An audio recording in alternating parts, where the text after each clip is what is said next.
Hello, welcome back. Come on in. Welcome to our next little a poem for that thought session. If you are here, thank you for being here. If you are a returning viewer, shout out to you. Okay, so hold on, I'm trying to find the exact. Okay, here we go. Let me just mark this now.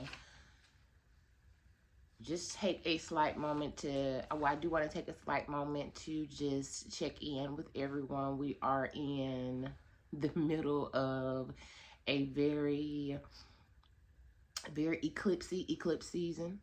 For many of us, there's a lot of going on. There's a lot of things going on. Things are changing, things are moving, things are shifting. We also just turned over into Aries season, so we have just kind of walked into the energetic new year, which is a part of the feeling of that shift that's happening as well as far as the energy goes. Okay, so if you're here so with that being said, just checking in on everyone. Hope everyone is feeling blessed and highly favored as you are. Again, my name is Kayla. This is my channel. If you want to, continue to tap in with all things coming from me, of course, make sure that you subscribe to this YouTube channel. I am a mom, a seer, a teacher, a healer, a diviner, all of the things. And within this space right now, I am a sharer of the written word. And now within these poetry sessions, I do share a poem for a thought, of course. That is kind of my babies. That is the theme of what we're doing, but we also open up the floor to some beautiful conversations.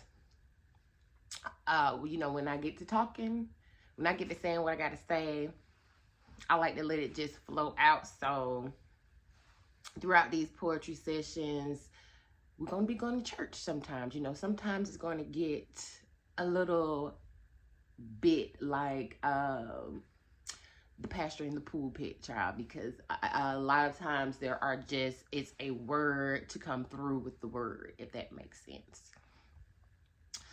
Before we get started, I would like to remind you that the Evolution of Me course is available via thedanqueen.com, and this is a master course into the journey of self. So if you are interested in checking that out, I will put a link under this video.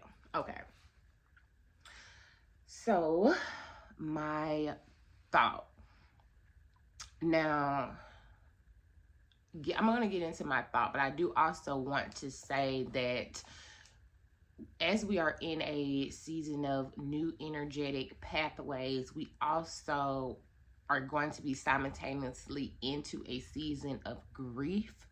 Because when you are starting something new, you always have to grieve what was. And you do that, we do that so that we can actually open up the roads, open up the energy to be able to receive what is coming in, okay? So I was sitting, and the thought that I had that I did want to share was,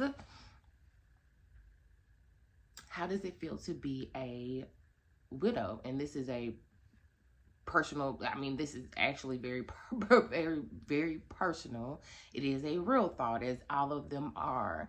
And as I was sitting down, like thinking about how does it feel for me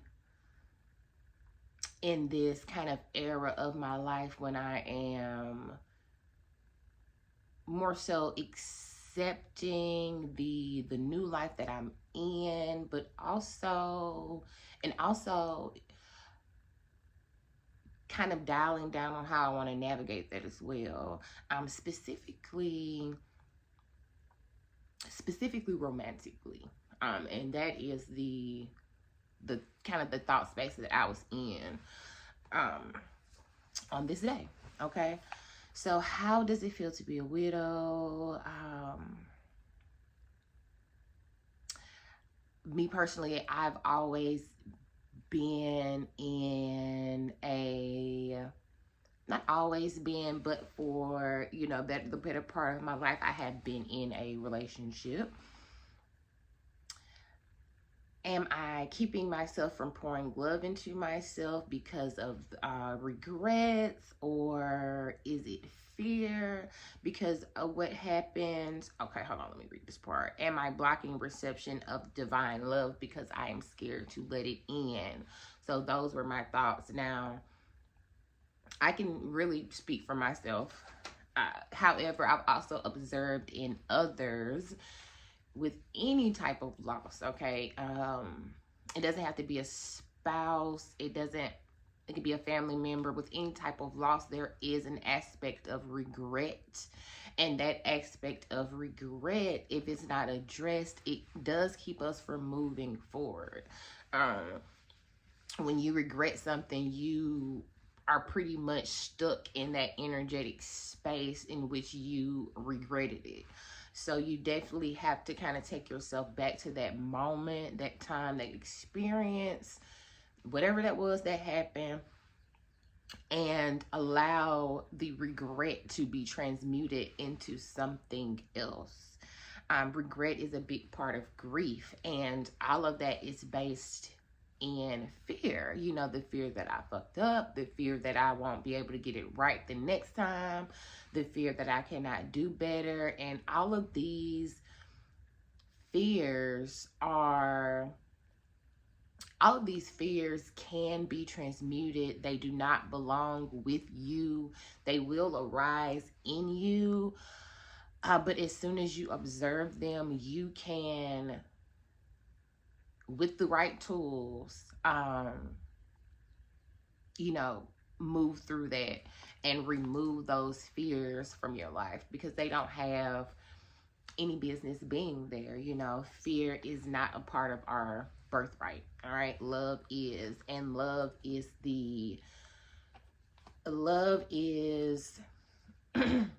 what comes in when you release the fear. When you realize that the fear has no place, then you are able to let in the love. All right, so this is the piece that expanded upon that thought that I was having.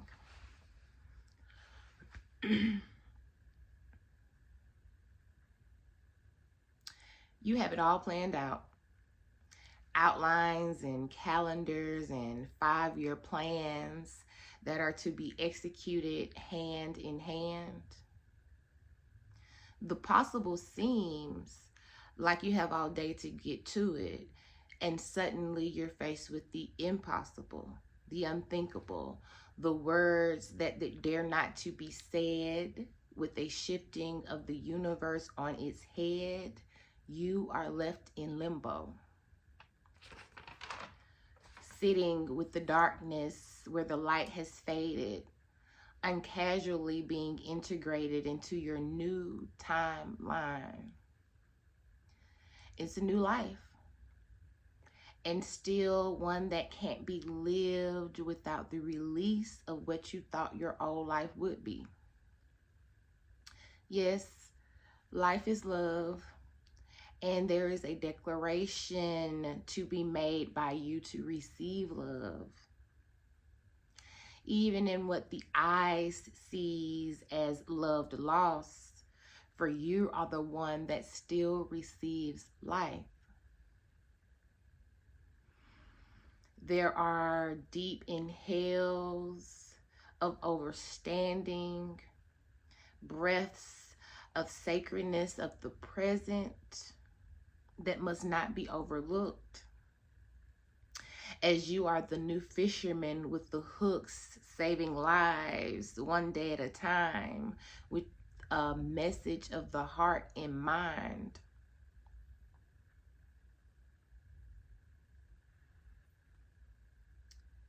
I'm sorry. With a message of the heart in mind, you shall rise and rise and rise. I'm going to read that one more time. You have it all planned out.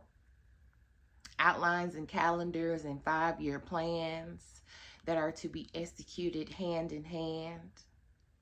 The possible seems like you have all day to get to it.